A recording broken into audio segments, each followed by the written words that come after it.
Good afternoon, everybody, and let's just thank our speakers one more time for these wonderful talks. So I am a bit surprised to be up here right now. Are there any questions from the audience? Yes, sir. I think there's microphones on either side of the room. Yeah, this one's on, thanks. So my question and comment might be a little bit long, and I'm going to try. So a few years ago, I had a colleague of mine whose dad set up the university's, this is Jamaica now, University Hospital on the UE campus. And they used plans from a city in Scotland, a hospital in a hospital. And in that was beautiful hospitals built on the campus. It's still there. But they had these vents in, and whilst I was walking around, I said, what are these for? Well, these are for heating. Well, you don't need heating in Jamaica. The point for bringing that up is, as we're developing these technologies and thinking that they're transferable to the region, I would recommend that in your development phase, since the plan is to export the ideas, right, is to bring in some local thinkers as well to the party to help with. Because, for example, you put this beautiful SMR in Jamaica, and there's a hurricane, but you will still end up with the same problem because electricity is usually transmitted over ground on poles. So the wind comes and blows everything down, and you have a functioning SMR, but no power. So, we're not used to putting things on the ground, not most Caribbean islands, particularly electricity. It's done here very novel, quite well, but not so much. And there are a number of cultural reasons for that. But I'm just suspecting that as you try this development, that you try to make sure that you integrate thoughts with the local space, and it would be a better outcome. Thank you. It's not a question, it was a comment. I think it's an absolutely excellent point, and you'll see, in all three of our presentations, Canadians have a big focus on heat, right? It's understandable, right? And a lot of the vision that you've seen has been developed thinking about the Canadian climate, but also about, for microreactors, how they can address energy poverty and, open up social and economic development for remote Canadian communities. That vision needs to be expanded for the world, and it won't be the same, but as Jim was able to demonstrate with a brief study on bauxite mining, there's need for heat everywhere, and it's not just for heating buildings. So industrial heat, absolutely. Your point is very, very well taken. That the vision needs to be expanded for other societies, other communities, other cultures. Absolutely.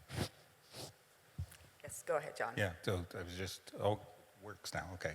So in the same vein, but I think building upon that, McMaster's a modest-sized Canadian university with a long tradition in nuclear. And over the course of a year, David could actually give you the exact number, but many students and visitors are able to go through the reactor. 6,000 last year. 6,000 last year, okay. We also utilize it in more robust training programs for our own students, but that's much less, right? And so one of the challenges that I sort of presented to our people associated with the reactor, but also on the educational side, how can we increase that by an order of magnitude internally?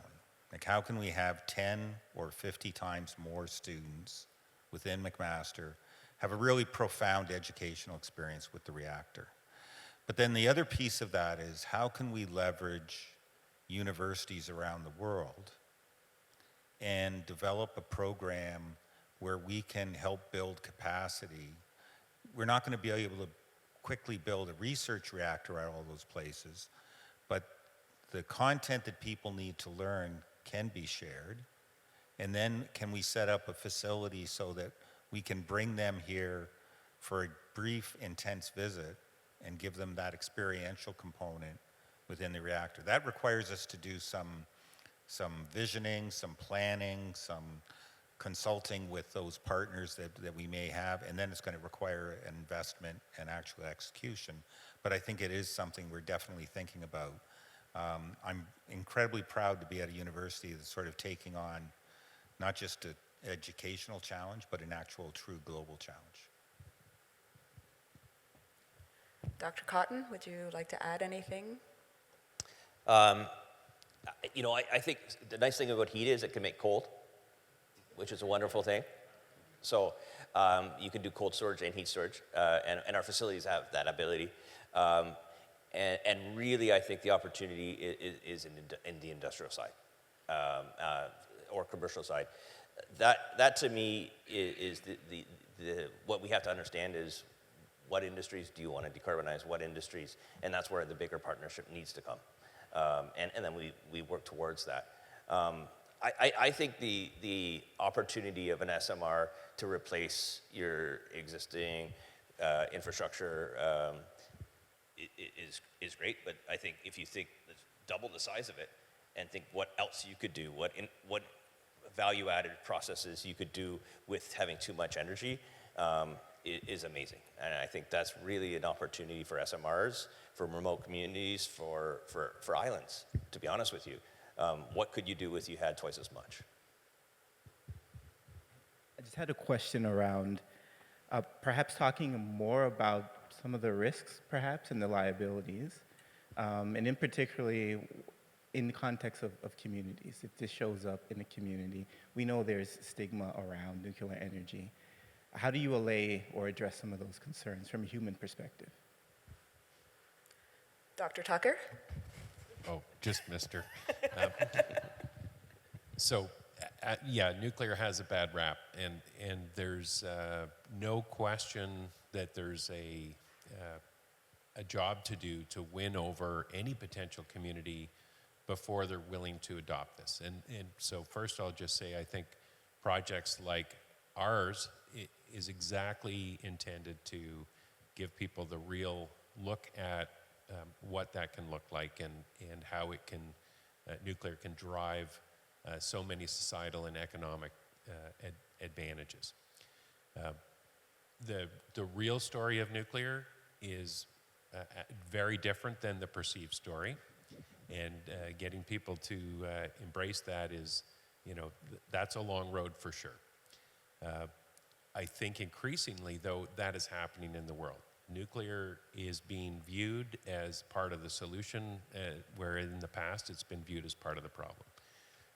The effects of the way we've been doing things are what we're experiencing now, and in Canada, world record seasons of wildfires, destroying our environment, hurricanes and tornadoes as not seen before in the rest of the world. So the impact of not embracing nuclear, in part, right, is what we're experiencing now. And there is an increasing acceptance of nuclear in public polls, but it needs to go faster, it needs to go better. And I think it won't happen entirely until we do start community deployments.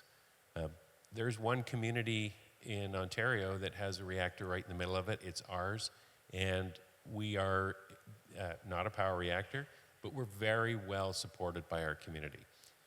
In the roughly 3 decades I've been associated with the reactor, there's never been a protest. There's never been a complaint about the reactor being on the campus. And people see it as part of the community. That's what we've got to get to. And we're never going to get there without showing it how it works. So I think demonstration deployments, we can't solve the PR problem and then start with community deployments. We've got to use community deployments to address the perception. It would be my view. Thank you. Dr. Preston, Dr. Cotton, do you want to add anything?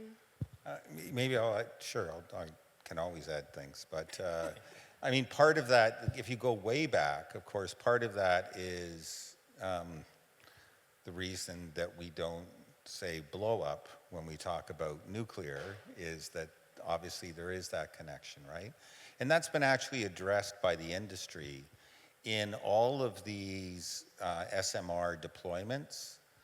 The fuel is such that it cannot be turned into, it cannot be transformed into a weapon. It cannot be transformed into a bomb at all, and it's very difficult to imagine transforming it to a weapon. Dave doesn't like me saying that these designs are inherently safer. I think but they are. And the reason for that is something people can actually understand. That is, if I make something smaller and it begins, like if I have a small pot on the stove and it begins to overheat and I turn the stove off, it doesn't take very long for the heat to dissipate. The bigger the scale gets, the harder it is to get the heat out. And so that's been the problem with, situations like Chernobyl, where just too much heat too quickly and you don't get a nuclear explosion, you get a steam explosion. So I think but that's not going to make people feel more comfortable, to be honest. What Dave is talking about is exactly right. If you have a barbed wire fence and an armed guard and then say, don't worry, what's in there is really safe, nobody's going to believe that, right? That's an emotional interaction. These smaller reactors that aren't going to require exclusion zones, that aren't going to require any kind of armed surveillance or anything such as that, I think will sort of normalize what people see as nuclear. That would be the hope. What he said. Thank you. Yes, please go ahead. Thank you very much for that presentation. I had always thought that small nuclear was sort of a pipe dream down the road. I was just reading this morning about the big tech giants all seem to be moving very rapidly to SMRs of one kind or another.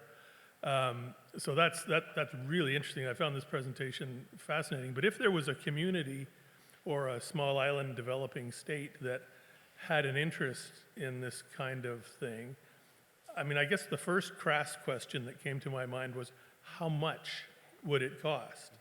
And beyond that, what are the other requirements around regulatory frameworks, training, and all the rest of that, and engagement with the international community and international regulators? I mean, that's a complicated system. Are you going to be developing sort of a turnkey model for all of this, or are you visioning that? Or I'm just trying to get the sense of how much is involved. I think you're both looking at me, so. I think we all are. The cost of the reactors is really to be determined because we're just embarking on, and everybody knows, the first VCR cost a lot, and now VCRs are a few bucks. So, we've got to get through that hump of the early, and there's a role for government in that. If you look at Canada's SMR roadmap, it predicts costs for medium-sized SMRs at a few $100 million. And our experience in investigating the technologies for microreactors says, yeah, we're going to start out, in the $200 to $300 million range for the early versions of those. The whole goal, and nobody wants to pay that for their power, including us. So there is an important role for government to get over that initial hump to where paying the price for the nth of a kind. And I think it's going to be a cost-effective decarbonization strategy. I'm very, very confident that it will land there. Very confident it will land there as a cost-effective energy source, period. And it's clean, carbon-free, and deployable. The other question, are we building a turnkey system? And I guess one of the things I failed to emphasize is we don't want to sell anything, right? We don't want to sell reactors, and that's an important part of our role in this. We are not reactor vendors. While there is McMaster IP that we think will increase the effectiveness of the utilization of the energy, and one thing that many people don't realize is today's reactors and most power sources throw away 2/3 of the energy. Right? They manage to generate electricity from 1/3 of the energy released, whether it's by burning gas or coal or nuclear fission, and 2/3 is sent out to cooling towers or lakes or the ocean. And with Jim's technology, we can get that up in the 80%, which is incredible, right? Transformative. So we do want that technology to be part of the future for so many reasons. Training, yes. Giving people a model. Part of our vision is to partner with communities that want to investigate deployment and to do our project as sort of open source code is the model.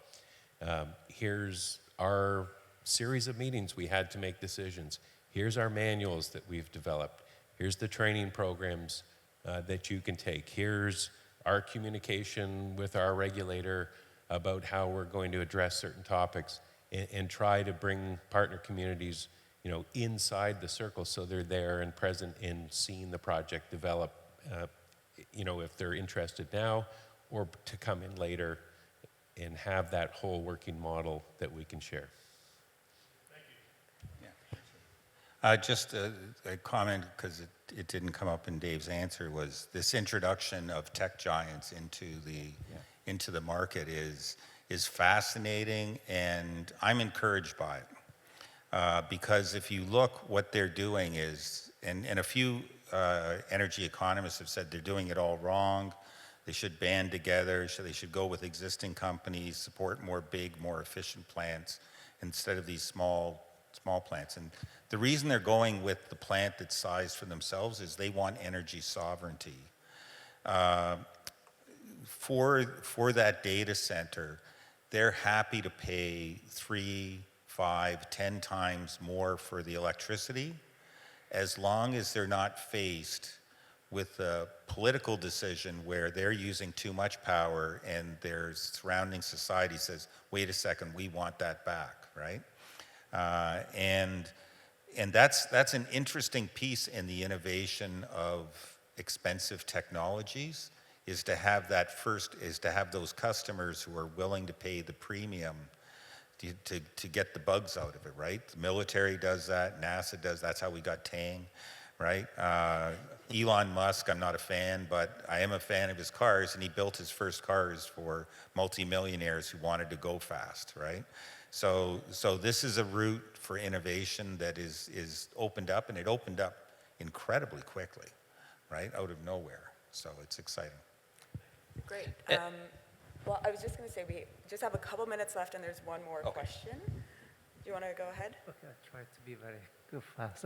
Thank you very much. I really enjoyed the talk, and I'm very excited about this microreactor. I just have one question more technical about the waste management for this kind of reactor. What is the plan? Because this is one of the biggest challenges when it comes to nuclear.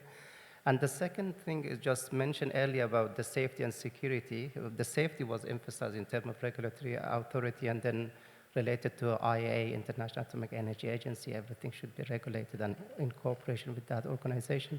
Then in terms of security, this is also very challenging when it's portable with the time which we have a lot of terrorist activity and so on. What is the main challenge in that aspect in terms of security for this microreactor? Thank you. In Okay. 1 minute, please. In 1 minute. 3-part question. Waste, safety, and security. And waste is absolutely, it's part of the story that was raised earlier. People have a concern about nuclear waste. I would say that unlike every other energy generation methodology, the solution to nuclear waste is a problem that's been solved. All of the fuel from Canada's production of nuclear energy today is stored safely on the reactor sites where it was generated in large concrete bunkers after cooling for a period of time in a fuel. Nobody, not just in Canada, there's never been a safety incident involved with used nuclear fuel. Nobody has been harmed by used nuclear fuel. A lot of people have been harmed by the environmental consequences of the uncontrolled releases from fossil fuels globally, right? So there is a pathway in Canada. We're about to build a deep geological repository that is in the siting process now. It's choosing a community that will be the host of that. So we have a pathway all the way from start to end. It's an important part of the infrastructure. There are many of the microreactor designs, including, for example, the Westinghouse version, the eVinci, that envisions delivering a fueled reactor to a site. It operates through its core lifetime of several years, and then it's shipped back to the factory, including the used fuel, for refueling, and they put a new reactor in place. It's like switching out a nuclear battery. These are the methodologies that need to be developed with a regional focus, right? So these cores tend to last many, many years as opposed to the current reactor types that are constantly being refueled and generating new streams. So it's a batch problem.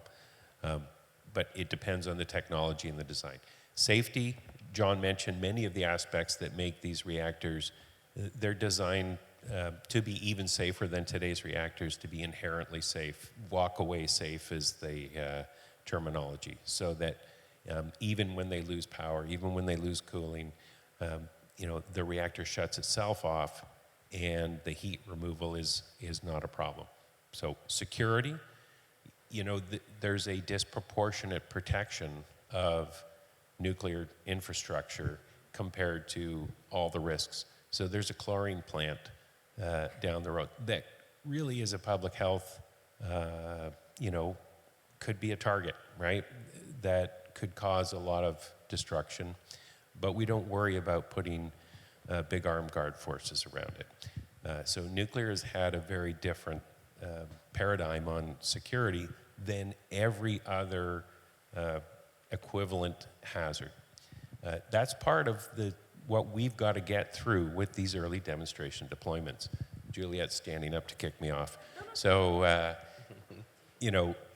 we have to develop a risk-appropriate security program. And there is just not much you can do with these microreactors that would make them an attractive terrorist target beyond capturing the headline on day one, right? The consequences of a damage to one of these facilities is, insignificant compared to many other things that already exist in our communities. Thank you very much. I will give another warm round of applause to our panelists.